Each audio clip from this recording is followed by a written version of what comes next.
Hi guys, welcome to the Laravel interview series. My name is Tayyab Niazi and इस series के अंदर मैं बात कर रहा था। ये चैनल बिल्कुल उर्दू की रेलेवेंट है। दूसरा मेरा चैनल है, उसमें मैं इंग्लिश के अंदर चीज़ें डिस्कस कर रहा होता हूँ। सम वीडियोस शूट करता हूँ तो उसमें मैं उर्दू बोलने लग जा इंग्लिश और उर्दू दोनों चीज़ें बोलने लग जाता हूँ। सो एनीवे, ये चैनल मैंने इसलिए बनाया है जिसके अंदर मैं उर्दू के अंदर सारी चीज़ें कवर कर रहा हूँ। और हमारी ये जो सीरीज़ है ये चल रही है लारावेल के इंटरव्यूज़ के रेलेवेंट। आप अपने आप को, अगर आपका लारावेल इंटरव्यू है तो उसके लिए किस तरह से प्रिपेयर कर सकते हैं फॉर द इंटरव्यूज़। और आज का हमारा टॉपिक है कि हमारे पास जो लारावेल के अंदर इन्वायरमेंट वेरिएबल्स होते हैं, उनको अगर उनसे आपसे क्वेश्चन किया जाता है, किसी को कुछ वेरिएबल्स के बारे में पूछा जाता है, तो उनको आपने कैसे रिस्पॉन्स करना है और कौन से वेरिएबल्स के बारे में आपसे पूछा जा सकता है। मैंने लारावेल 11 की एक एप्लीकेशन इंस्टॉल की हुई है। मैं इसकी .env फाइल के अंदर जाता हूँ। यहाँ पे अब आपसे ये क्वेश्चंस काफ़ी माइनर लेवल पे पूछे जाते हैं, काफ़ी यानी कि कम इंटरव्यूज़ के अंदर पूछे जाते हैं, बट स्टिल आप इनकी प्रिपरेशन कर सकते हैं। सबसे पहले आपके पास आता है ऐप नेम। आपसे पूछा जा सकता है कि आप अपनी एप्लीकेशन का कोई भी कस्टम नेम आपने सेट करना हो, वो आप कैसे सेट करेंगे। तो उसको आप यहाँ पे स्पेसिफाई कर सकते हैं, जो भी नेम है। लेट्स से डेमो है एप्लीकेशन का नाम, तो आप यहाँ पे डेमो कर सकते हैं। उसके बाद देन अगर आपने इन्वायरमेंट सेटअप करना हो, लेट्स से आप अपनी एप्लीकेशन को डिप्लॉय कर रहे हैं सर्वर पे, तो ऐप env लोकल हो या प्रोडक्शन हो, उसका क्या डिफरेंस होता है। ठीक है, आपकी एप्लीकेशन उस पर है, सर्वर पे है, और यहाँ पे आपने इसको लोकल किया हुआ है, तो उससे आपको क्या नुकसान हो सकता है। तो बेसिकली क्या होता है कि आपकी जब एप्लीकेशन सर्वर पे होती है तो उस टाइम पे कोई भी एक्सेप्शन आती है या कुछ भी हैपन होता है आपकी एप्लीकेशन के अंदर, जिससे वो यूज़र को कोई भी इंफॉर्मेशन एक्सपोज हो रही होती है, लाइक कोई एक्सेप्शन आई और वहाँ पे टेबल की इंफॉर्मेशन एक्सपोज हो रही थी। ठीक है, तो जो टेबल है उसके अंदर कॉलम्स कौन से हैं वो भी सारे एक्सपोज हो रहे होते हैं। तो ये ऐप env को वहाँ पे हम कर देते हैं प्रोडक्शन। तो इससे हमारे पास क्या होता है, हमारे पास बेनिफिट ये होता है, मैं यहाँ पे लोकल को ख़त्म करके यहाँ पे कर देता हूँ प्रोडक्शन। तो अब एक ये चीज़ हो गई, और उसके अलावा एक हमारे पास होता है ऐप डिबग इक्वल ट्रू। ठीक है, इसका भी हमारे पास रोल होता है कि इसको भी हम फॉल्स कर देते हैं। हम यहाँ पे इन दोनों वेरिएबल से लारावेल को बता रहे होते हैं कि अगर कोई एक्सेप्शन भी आती है, कोई भी एरर भी आता है, तो आपने इन्फॉर्मेशन को एक्सपोज नहीं करना। ठीक है, आपने जस्ट 500 एरर थ्रो कर देना है। ठीक है, जो कि एक स्टैंडर्ड एरर है कि कोई मसला आ गया जिसकी वजह से वो चीज़ वर्क नहीं कर रही, कोई भी यूज़र एक्शन परफॉर्म कर रहा है, वहाँ पे एक्सेप्शन आ रही थी, वहाँ पे 500 एरर आ जाएगा रेदर देन एक्सेप्शन। तो ये एक यूज़र को भी थोड़ा सा पता चलेगा कि हाँ जी कोई मसला हो गया है। और वैसे तो नॉन टेक्निकल यूज़र को नहीं पता होता कि एक्सेप्शन क्या होती है, उसके अंदर फुल डिटेल पड़ेगा, उसको क्या पता। देन उसके बाद हमारी सिक्योरिटी भी इम्प्रूव हो रही होती है।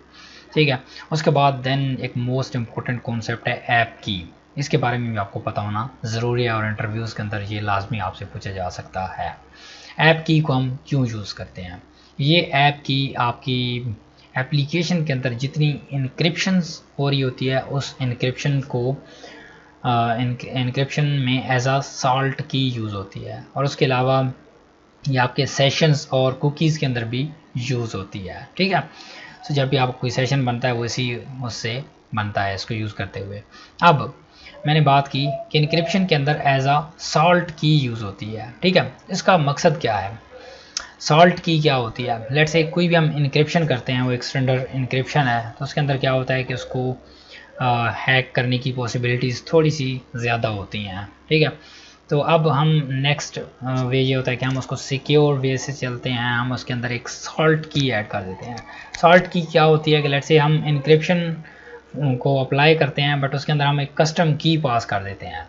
तो उससे क्या होता है कि जब तक हैकर के पास वो की नहीं होगी, वो उसको डिक्रिप्ट नहीं कर पाएगा। ठीक है, और वो की सिर्फ हमें ही पता होती है, तो इसी वजह से हैकर को तो नहीं पता होगी, तो वो उसे डिक्रिप्ट करना उसके लिए इम्पॉसिबल हो जाएगा। ठीक है, so that's why we use this app की। और ये ऐप की आपकी बहुत ज़्यादा आपको सिक्योर रखनी होती है, आपने इसको एक्सपोज नहीं करना होता, अदरवाइज़ आपकी एप्लीकेशन के हैकिंग के चांसेस हो सकते हैं। ठीक है, चांसेस बढ़ जाते हैं। तो ये ऐप की आपकी इनक्रिप्शन के अंदर एज अ सॉल्ट की यूज़ होती है, जितनी भी इनक्रिप्शन होती हैं वो इसी के थ्रू होती हैं। अब इनक्रिप्शन की आपको समझ आ गई। अब इसकी सिक्योरिटी के लिए भी आपने एक वो रूल फॉलो करना है। कभी भी आपने अपनी पब्लिक डायरेक्टरी से ये जो इंडेक्स फाइल पड़ी है इसको रूट डायरेक्टरी के अंदर नहीं डालना। काफ़ी सारे लोग और इवन मैं ख़ुद भी जब अर्ली स्टेजेस के अंदर था, सर्वर पे अप्लाई करता था और ये यहाँ से कनेक्शन मेरा नहीं होता था, तो मैं इसको रूट डायरेक्टरी के अंदर डाल देता था और वो index.php से प्रोजेक्ट को लोड कर लेता था। ठीक है, तो ये चीज़ नहीं करनी। उसकी रीज़न क्या है कि जब आप इधर करेंगे आपका कंट्रोल इधर आएगा और आपकी जो इन्फॉर्मेशन हैं ये सारी एक्सपोज हो जाएंगी। आपका लिंक यहाँ से क्रिएट होगा तो ये चीज़ें अवेलेबल हो जाएंगी। अदरवाइज़ यहाँ से होती हैं तो लारावेल इसकी सिक्योरिटी को खुद चेक कर रहा होता है, ये चीज़ें एक्सपोज नहीं होती। ठीक है, तो इस वजह से आपने इसको केयरफुली यूज़ करना है। तो इस तरह से आप इंटरव्यूअर को मोर ज़्यादा सेटिस्फाई कर सकते हैं। इसके अलावा और जो चीज़ें हैं ये ट्रांसलेशंस के लिए यूज़ होती हैं, दैन ये इनक्रिप्शन के लिए राउंड्स हैं, ये मेंटेनेंस है, दैन लॉग चैनल है, डेटाबेस की डिटेल्स हैं, दैन सेशन ड्राइवर कौन सा आप फाइल यूज़ कर रहे हैं, डेटाबेस यूज़ कर रहे हैं, एनी लॉट ऑफ स्टफ। ये मेल के लिए हैं जब आप मेल सेंड कर रहे होते हैं। ये हमारे पास AWS के लिए हैं कि जब आप AWS के थ्रू कोई भी बकेट वगैरह आपने कनेक्ट की हुई है, आप इमेजेस वगैरह को ऑनलाइन स्टोर कर रहे हैं, वहाँ पे आप यूज़ कर सकते हैं।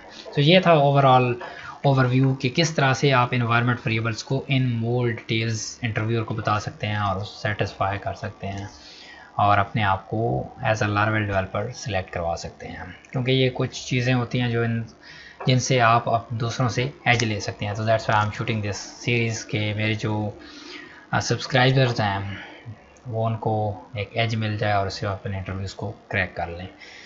So thank you so much guys for watching the videos. I'll see you guys in the next one.